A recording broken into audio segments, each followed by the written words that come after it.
Nation, before we go tonight, I want to share this. Like most of you, immediately after the election, it felt like my soul was crushed and all I wanted to do was hibernate, which, being a bear, is seasonally appropriate behavior.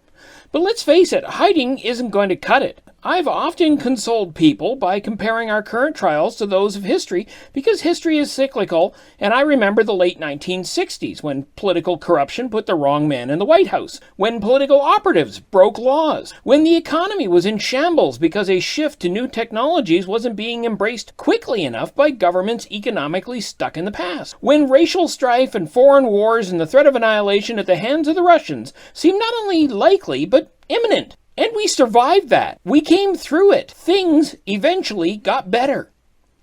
I don't share that optimism this time around. This lot of power-hungry monsters have also been taking notes. They've learned from history too. They've realized that the only reason Nixon resigned was because his own party stood up to him. This lot chased even the Cheneys out of the Republican Party. They learned that the first body you have to corrupt is the Supreme Court. Then your criminal acts won't be held accountable. Your voting suppression will hold. And they learned that you don't need to control all media. You just need to discredit some and create your own media. Media that will support you even when you rape, pillage, and murder innocent people you hate with lies and misdirection. And if the Gaza genocide continues until Trump is sworn in, but then ends, I believe that was something done only to own the Dems. And like the Iran-Contra affair before it, one day it'll come out, and there'll be repercussions that some stooge colonel will take the blame for. Well, the real criminals and their president's place in history somehow remains untarnished despite being behind the desk the buck is supposed to stop at. And all this will have happened because media, like the Washington Post, blinked in the face of fascist threats and democracy died in the darkness. But we're not repeating Germany in 1938.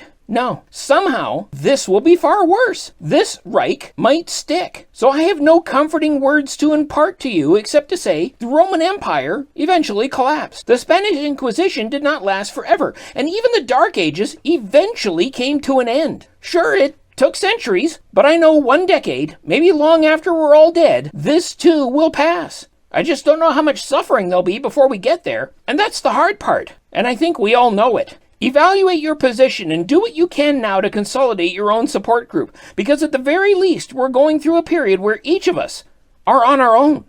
And if history has taught us anything, community and the networks we build are the bones we need to lean against to survive that. In most cases, we've managed to survive the Great Depression that way, and I think we all know another depression is coming. And then we'll all see the true horror of what has been done, so that even the most blind of mega sheep will know just how big a mistake they made, electing Dawn Old Jessica Drumpf. And now this.